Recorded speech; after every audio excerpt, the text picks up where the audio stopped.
I have a really funny idea to get back at Trump, but okay, so you probably heard about this, how Google Maps now has this Gulf of America, and it's really stupid. Actually, funny story, if you zoom in really close, then it says Gulf of Mexico, parentheses, Gulf of America. I don't know why it does that. Everyone's also pointing out how Apple Maps says Gulf of Mexico still. But if you click on it, then it comes up Gulf of America, and you can actually file a review to fix it, which I've done. You just mark name is wrong, and then you type in what the real name is.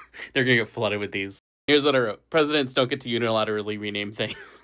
Anyways, I've been shopping around this really funny idea with a bunch of California state legislators and senators, how California could get back at this rename change that Trump unilaterally is trying to do because he's this land grab president that wants to be like Putin and like take over whatever he can, Canada, Panama, the Gaza Strip. Like, come on.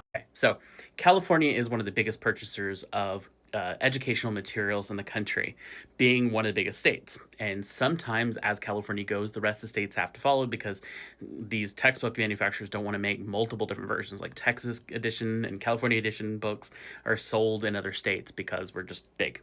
So, one of the ideas is that we make it illegal for the state of California, any school that gets state funding, any kind of agency, any kind of government bureaucracy within the state, to make it illegal to purchase anything that says Gulf of America. It all has to say Gulf of Mexico.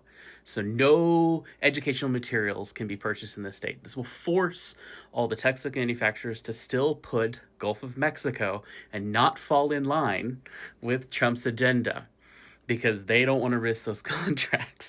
Same thing goes with any media or any contracts the state does with any service providers. They have to refer to it as the Gulf of Mexico in order to do any business with the state of California.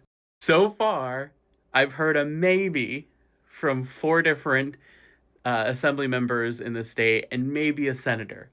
And I'm hoping I can get them all together and just pass this bit of legislation as a writer, or in some committee they add it on to some bill, or if a Republican brings one of the ridiculous bills forward in one of the committees, to forcibly make them add this as an addendum to their bill if they want to pass it. I'm also just shocked that Apple and Google are doing this. As a map collector, like I collect a ton of maps. All of these are just historical maps that I keep from the area going back years. It's just going to make the maps made at this time period more valuable and a bigger collector's item. And then we're going to revert it back when we get the next president because you know it's going to happen. The next regime is going to be like, that's dumb, let's go back.